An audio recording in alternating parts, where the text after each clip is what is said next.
казахи, отпустите наших братьев. Не делайте ошибку, большую ошибку вы делаете. И весь Европа смотрит на вас, наблюдают. Вы думаете, что не видите, что вы делаете? Все видят, все смотрят. Отпустите наших братьев. Сегодня мы стоим у казахского посольства, чтобы потребовать справедливого решения для Муртазова Зелимхана и Мансура Мавлаева. Зелимхан Муртазов уже 78 дней находится в закрытой зоне, транзитной зоне аэропорта.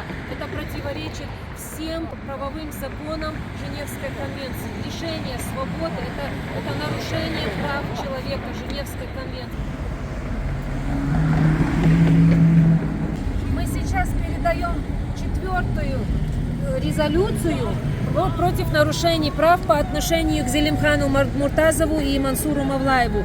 И за все 4 раза не было ни одного ответа от посольства Казахстана. Эти парни сделали единственно правильный выбор. Они не хотели идти на войну.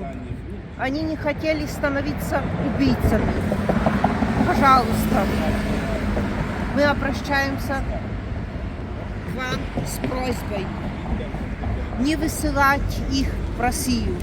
В России их ждет тюрьма, пытки и мобилизация, или лучше сказать, могилизация. Предоставьте убежище этим молодым людям.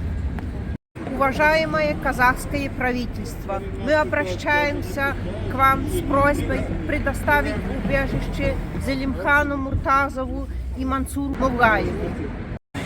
Казахи, жителі Казахстану, ви вже держите бідного хлопця в аеропорту 78 днів.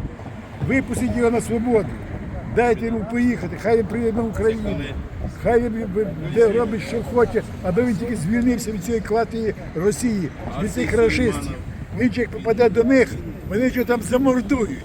Не мучте хлопця, відпустіть його. Хай йому буде добре. Він же миру хоче, добра. Всім. Посольство Казахстана, выпустите Зелимхана и Мансура со своих сетей. Дайте волю свободным людям, молодым чеченцам, которые не хотят воевать за российскую скрепную террористическую державу. Можна так поступати з людьми. І особливо з тими, з ким була пов'язана доля Казахстана підневольного, коли в Радянському Союзі. І ічкерія, і чеченці, і ічкерійці, нокчі дуже багато внесли доброго і солідного в Казахстан. І тепер знущатися – це вже знущання. Більше 70 днів хлопець знаходиться в тяжких умовах. Будь ласка, звільняйте якомога швидше.